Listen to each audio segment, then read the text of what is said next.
Hey everybody, KADER here, and welcome to Cone's Garage. If you've been wondering where the 240 is, or maybe you're wondering why I have 240 in my name at all, or maybe you're just wondering where Cone's Garage has gone, then this is probably the video for you. So if you don't know what I'm talking about, here's a very quick rundown.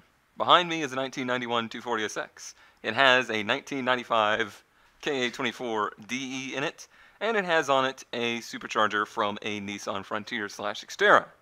This car has been in my possession for actually an exact decade at this point, and it's always been my autocross car ever since I got it a decade ago. A couple of years ago, I started a project with it to convert it to a supercharged KA motor. It is a project that was started by a friend of mine almost 8 years ago now, and I continued and carried on the torch of this project a few years back. During that phase, I had started doing some Cone's Garage videos where I would shoot video here in the garage, edit it, and put it on either my channel or a second channel or whatever. A lot of things have changed, a lot of it's gone on. A lot of that content has moved over to Twitch. As I've tried to push live streamed garage content onto Twitch, trying to make some ground there, others are doing it. Some are doing it differently. Some of it's more professional. Some of it's more shade tree than even what I do. I'm just trying to make my own mark with it, and it's something that I really enjoy working on. It's a new medium. It's a new format. It's something that I feel like I can actually add something to it. Unlike the gaming stuff where it's mostly just out of, my enjoyment of doing it. I'm not really bringing anything new to gaming on either platform. But I really like doing this kind of stuff, and been pretty happy with the progress we've made technically, and just through, expanding the horizons of what we do here. So quickly right now, a little update on where we are setup-wise. I am using a wireless USB mic now. I am using HDMI GoPro main cam to a Elgato cam link into a laptop that was very generously gifted to me as a hand-me-down that is working perfectly for this. I am using a very old DSLR that is hooked up through USB to the laptop and using SparkoCam to get footage from it. And that's basically the setup. Usually I'm streaming. Today I'm recording. This is my first time trying to record with this setup. It should make it a lot easier, because usually I'm pulling sources from 3 different cameras and a separate microphone. Now it's all bundled into one little package. I like it. It's just easy. It makes me more inspired to do this kind of stuff, and hopefully it just keeps evolving. The space around me is still, it's nicer than a lot of people have. It's nicer than I had for a decade. I was working in the dirt outside of my parents' house for a long time, so to have a garage at all is nice. But I hope to keep pushing this stuff further, advancing what I can do here, and trying to make this into a real thing. Otherwise, the 240. It's been about a year and change, like a year and 3 months or so, maybe more, since the 240 has driven. The clutch started to slip at the last autocross event. A hurricane came through here, and the car needed to get moved out from where I live because it was in extreme danger of trees falling on it. My roommate graciously moved it to a place that was safer, and in that process the clutch was a little toasted. That's the best way I could frame that. It was slightly toasted. That clutch is now hanging up on the wall over there. On Cone's Garage Streams, we have replaced the clutch in the car. It now has a White Bunny clutch setup, which is a 280ZX flywheel, clutch, and pressure plate. They are all larger. I have some footage. I'll show you a little bit of the difference there. I didn't get really great footage of exactly the difference, but it is a much larger clutch surface. It is a proven 400 horsepower holding setup, and it should do just fine for our duty here, making about 245 wheel, we'll say 285 to 290 crank horsepower, somewhere in that range when everything's good.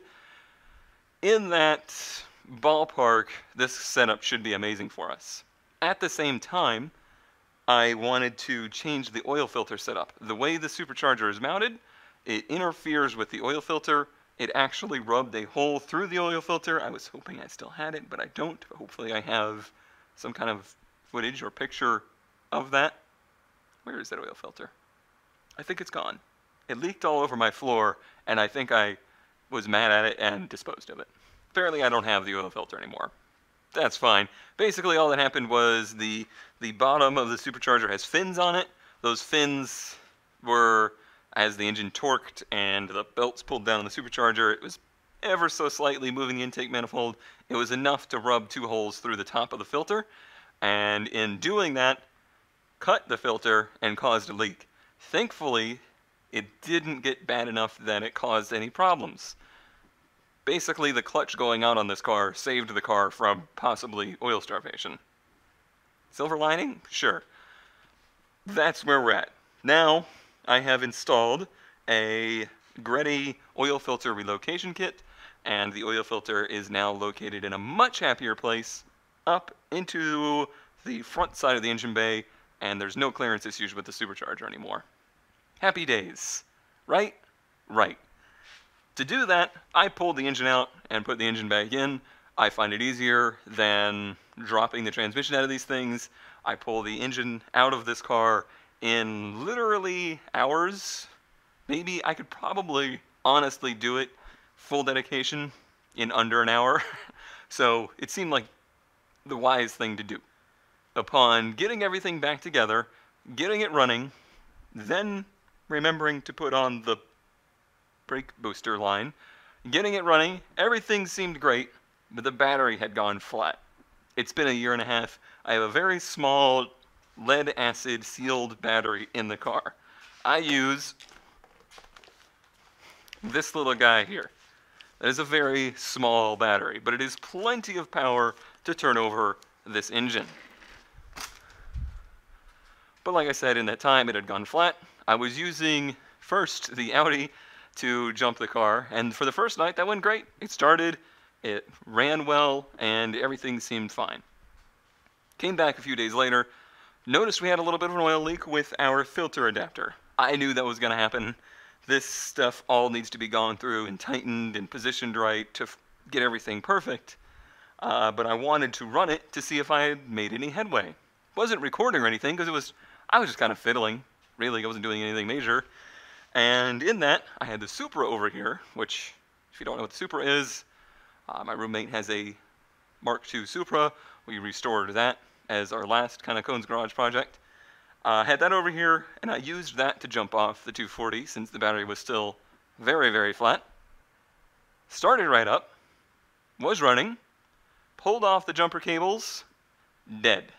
Just stopped running altogether. Instantly, that's pretty scary. Instantly, that's a bad day. The really scary part was after hooking it back up, it wouldn't start again. It would turn over. I determined that it had spark. I plugged it into the laptop, and the ECU was on and reading, and everything was fine, but the injector system was not working. The injectors would not fire. Scary. Very scary. The scariest part of that is this does not use a Nissan ECU. This doesn't even use an off-the-shelf ECU. I am running and you're going to get a good idea of how bad things have gotten, a Megasquirt MS2 3.0 system.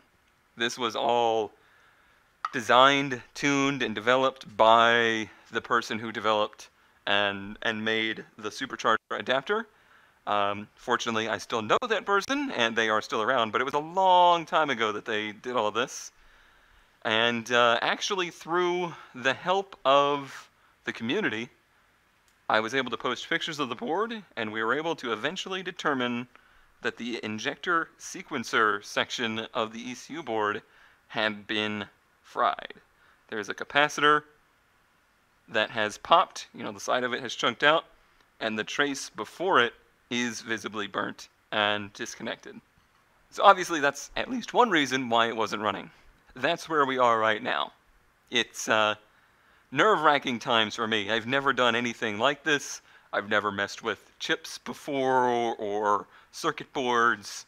I'm terrible with with soldering. It's all very nerve-wracking for me, to be honest. But this is the part of modified cars they try to really dramatize on TV, but instead of it being like there's some looming bad guy standing over my shoulders who needs his car tomorrow or he's never going to pay us, instead it's just, I really don't want to disappoint myself and everybody else, and I really want the car to be going again, so here we are. We got to do this. So today, let's dive in. I didn't want to do this on stream. It's too much for me. It's too much pressure. So we're going to record this on video and see how we go. So here we go, diving on in. This is the board, and currently it's still sleeved into the case. I have already taken it out of the case. I've already inspected it. I already know exactly where the fault is. I unfortunately forgot to bring my LED light, but I suppose I will be using the old cell phone to provide light. The torch, if you will. Okay, so I gotta try and, let's see. This camera, not the best situation. I'm manually focusing it as well. So let me see what I can do to try and show you the break, the failure point. So it's easy to see the capacitor that has gone. The break, you probably can't see. I'm trying to get the light to shine because you can kind of see the broken trace. But that's the two failures we know of at this point. The hope is replace the cap, bypass the broken trace, and go from there and hope that things start working again. Alright, so first thing, let me try and slide the board out. I'm going to slide it out from this side. And hopefully I can let it float. Yeah, that's what I was hoping for. A little bit difficult to deal with here, but what I can do is that, so that I can flip it over and have access to the back side of the board. The thing for me right now is I need to determine where our capacitor is and where I need to connect the capacitor to on the back side of the board using this guy in between. That's the deal right now. That's about the best view I can muster. And now you can see, hold on, I need something to point with. So this is the bad cap. This right here, that's where that trace goes to. So it goes around and to the closest to me side of that capacitor. So now it's just a matter of figuring out where that is back here. So I can't see much, but here's what I can see. It's in this line, so I know that that's lined up with the O. That is lined up with the O that you probably cannot see. Yeah, there you go. So it's lined up with the O. I can flip this over, and if I was hoping I would see it through the light, but I don't see that. So I need to make a mark somehow and figure out where that is in relation to the back side of the board. So this is our row. Capacitor is 1, 2, 3, 4, 5, 6, 7, 8, 9, 10, and then it's the 11th one front and back. So we have 1, 2, 3, 4, 5, hold on, that's incredibly difficult. 8, 9, 10, 11 side to side. Now 11 side to side, how close is that to where we need to come from? So we don't have to go very far. I already knew that, but just confirming. And it's those two side by side. See if we can gently move these wires out of the way. We don't want to do any more repairs. We already have plenty. That's where we're coming from. That's where we need to go. These are the two I need to desolder and pull out. Alright, so what I have here is a little bit of a wick and some flux. I've been told all of this is information from the internet and patrons and people on Discord. I want to put a little bit of this flux on the wick, and that will help wick up some of the solder as we try to desolder that cap.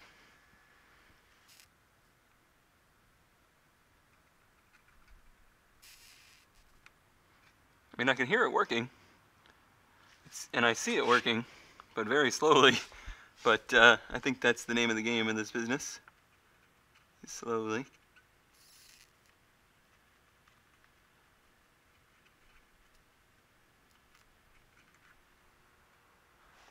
This is one of those things where the internet's just going to want to absolutely destroy you for your technique from people that claim to have done this a million times. But you know what? I don't care. I'm still trying it. I'm learning on my own with the help of the internet and people that actually, want to see me succeed. I think most people that backseat on stuff like that, they don't actually want to see you succeed. They just want to excel themselves by watching you fail. Cool. And again, I don't know if this is proper technique or not, but I'm just going to keep cutting that off. Applying more of this. And back at it. This is the point where I realize this is the wrong one. Okay, got a good bit there. They make these like little vacuum things that suck up. What is this hand motion? They suck up the excess as you're going. Seems real handy for somebody that does this on a regular. I really hope to not make this a regular thing. Alright, I'm going to give that a little tug and see what we've done. We've not done much, it seems. I wonder, because there's a lot that like, hold on, let me try not to burn myself and not burn anything else. So there's more than just the bottom. It seems like it splooges out the other side. So how do I get rid of that? Do I heat it from the back? Use the wick on the front? Perhaps that is what we do. Not really getting anything there. Okay, so I think we got to pull it through the back. Got some? Oh, I got a lot actually. Okay. Alright, let's keep doing that then. I don't know why I've decided to glove up now, but I have. Gotta get both sides of the internet, Gotta get the side that's gonna yell at me for not using gloves, and the side that yells at me for using gloves. Probably get yelled at for not using a respirator too, but I'm poor. I value my car more than my life. If only that wasn't true. Okay, back to work. Okay, seems like applying a little bit more heat is in order. Holding it on there for a second. I just don't want to burn anything. I don't want to ruin anything, so slow and steady. It's also now pouring out. Not that that really matters, but audio. Let me get up in there some more. I'm going to try and cut an angle on this flux so that I can poke it in there more. Technique. Ooh, that was taking. Oh, baby. I think we're through. Do we have a loose cap? Make sure you're in frame for this money shot now, Cone. Some neighbor just turned me in for making porn in the garage, but not that kind. Alright, let's see. Oh, it's so loose. Thought we had it. Well, we're close. We're real close.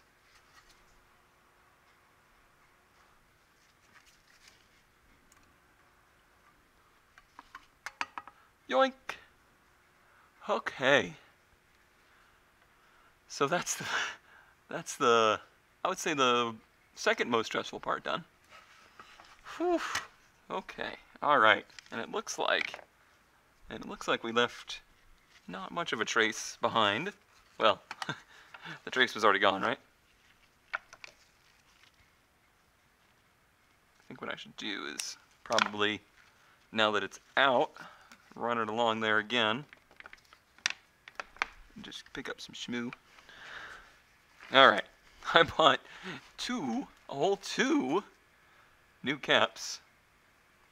Specs are all part of the Make a Squirt system, where you basically get a whole breakdown of every cap, resistor, diode, MOSFET. I don't know, I'm just speaking AV language now, I don't know what I'm talking about. You get everything, so we were able to identify very easily which cap was needed. So now what we need to do is put that guy on through there. These aren't directional, right? To Discord. Alright, we're back. Couple small things happened here. Number one, I had to use my phone and magnifying to figure out that there is a positive side to the cap and a positive mark on the board. So now I'm going to put it in with the right orientation, which is this way. Scoot this over, move this out of the way, and we're going to poke that right through, make sure we still have it the right way.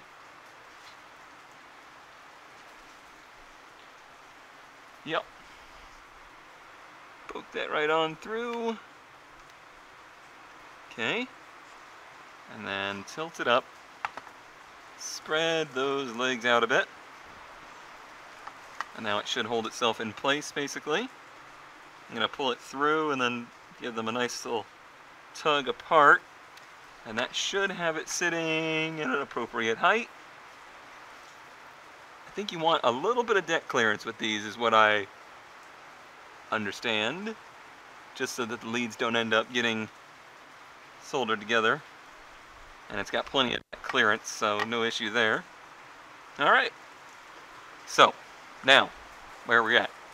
We need to connect these two, but this one needs a wire, needs a little wire guy. Hope you can hear me over the rain, it is monsooning. A wire to go from this one to this one, because on the other side, this goes around the cap and then to this lead. Also, I have that GoPro running on powered from another laptop, and that laptop shut off, so I don't know how long it happened, but we may have lost that feed for a while. Okay. Now the fun begins. The part that I'm particularly bad at. Oh boy. Gotta try to get these onto the board without merging them together. Should I cut the legs first? I may have a person on standby who has done this for a living in the past, who may or may not go by Yole Ole, that I have been asking little things about. I've decided no, I'm not going to. Oh, laptop's trying to restart again. Thanks, Windows. Much appreciated. What I'm worried about is drips onto the board. That's what really freaks me out, is a drip onto the board and then shorting another circuit and cries of pain. Ooh, okay. How'd we do? I think that is legs attached. I'm a little worried that I don't have enough on the front side of this one. I mean, it's attached. Let's take a closer look.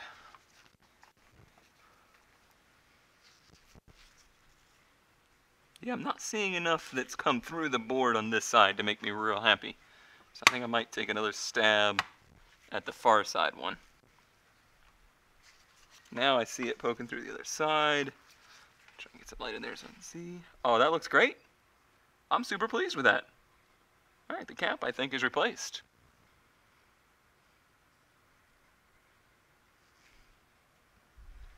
So now on the back side here, we need to obviously trim the leads, but we also need to get from here to here without touching this guy. Fun times.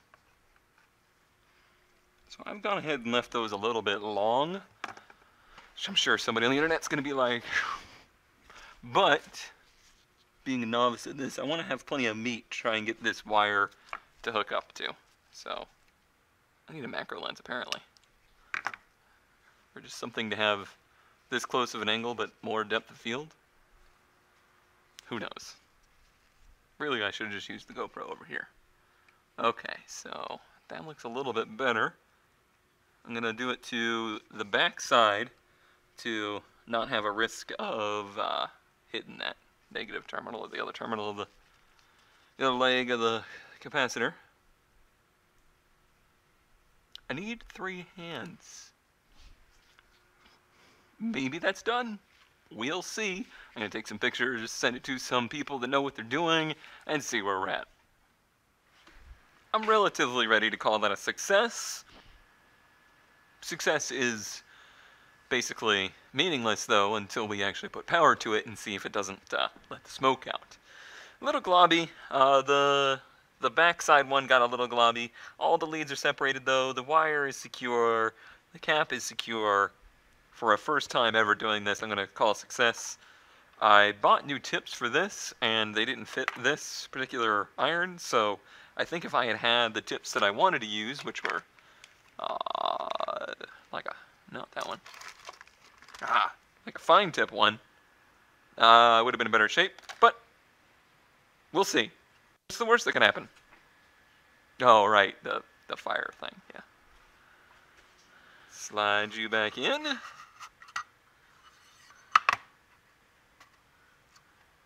it pretty well aligned. And then, do I wanna do that, or do I wanna? Yeah, let's go ahead and put it all back together, assuming that things are good. Just because I don't want to worry about impacts or case grounding issues or anything. So let's put it back together in as running condition as possible. And on this end, we got a couple steps. We gotta put this through this. No, other way around. Put this through this. Yeah. And then close you back down. That goes on just like so. And as long as the case seems aligned, then everything appears to be good. Is any of this in frame? I don't know. Do I look like a professional? Did you see my board repair? Come on, you know I'm not a professional by now. Honestly, I am pretty confident in the repair. I'm just not too confident that that was the only problem. I was reading telemetry, like I had the thing plugged in, and I was looking for any signs that there was errors. It's not quite a what's the one that Mighty Car Mods always uses? Really, camera? It's not quite a Haltech or anything like that. So it's pretty simple. It's pretty rudimentary in the data you get out of it. But I was able to extrapolate enough to figure out the rest of the systems seemed like they were working before I started mucking around in here. Before. All right, all back together. One of the things I asked for Christmas is a riv nut gun. I got that. Next stream, we're definitely fixing this. Currently, the battery case is held in by 6 screws with nuts on the back, and you can probably tell by my positioning they're not exactly easy to get to. So I look forward to trying out the new riv nut gun and putting in some fasteners for this case. Did you know that Windows would like to update? Okay. Battery. Old crustiness. New battery. Of new hotness. Ta-da! Okay, which way did I have this? Had it just like so. Cool. In you go. Before I even plug in the ECU, I'm going to put the battery in. Battery sounds like it's up. In the sake of too many things going right, I lose mic audio from here on out in this recording. It just does this sometimes. It seems like after a couple hours of use it just starts to get warbly, maybe it overheats or something, but basically from here on out it was hook up the ECU to the map sensor and the electronic connection. I also have it plugged into the laptop, so the sequence was plug it in, power it on, make sure no smoke comes out of it and there's no obvious signs of failure, look at the laptop data to make sure that everything came online, in which it really did. Honestly, everything seemed to be nominal right away, and then honestly there's nothing left to do but to try and run it. I do warn you, the audio is terrible for this, but it's important that we have it.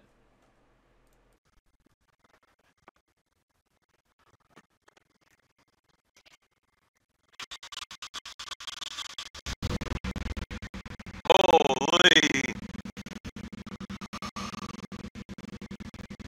That is the biggest relief of a sound I have heard in a very long time. Hi, terribly sorry, but now you must be subjected to this. Unfortunately, due to the mic quality and the issues with the recording, that's going to be it for the video here. However, really a momentous thing. I am so very excited to have Red running again. I was super nervous. Like, I was pretty well convinced that this was going to be a major issue that took many months to figure out, and it was really going to stall the progress and the project, and I was just very concerned. So I wanted to get this done ASAP, and I'm real happy to say that it is fixed. I am just really surprised that I was able to do this. Thanks to everybody that helped out and helped me diagnose the issue, figured out what was going on, told me what parts to get, told me what tools I might need. I'm real happy. I don't ever want to do it again, but I know in the future if I have to, maybe I can. And maybe it's something that I can get better at. If this is your first time seeing this kind of stuff from me, then I hope you enjoyed. And if you've been looking for this kind of stuff, it is mostly over there on Twitch, twitch.tv/ConeDodger240, where I've been doing these kind of hangout in the garage style of streams where we have a general thing that we're going to do today, and we'll do that project over the scope of a few hours and generally just hang out. I really like the interaction part of that. If you had any questions on how any of it worked, I'm always willing to explain to the best of my ability. I try to make it open and friendly to anybody that's new to cars or has been, you know, part of the automotive industry for years. I want it to be something that's there for everybody. But thank you all for your support. Thanks to everybody that tuned in for this and joined me in the garage today. But for now, Red's running, and we have a lot more work to do. So I will see you next time.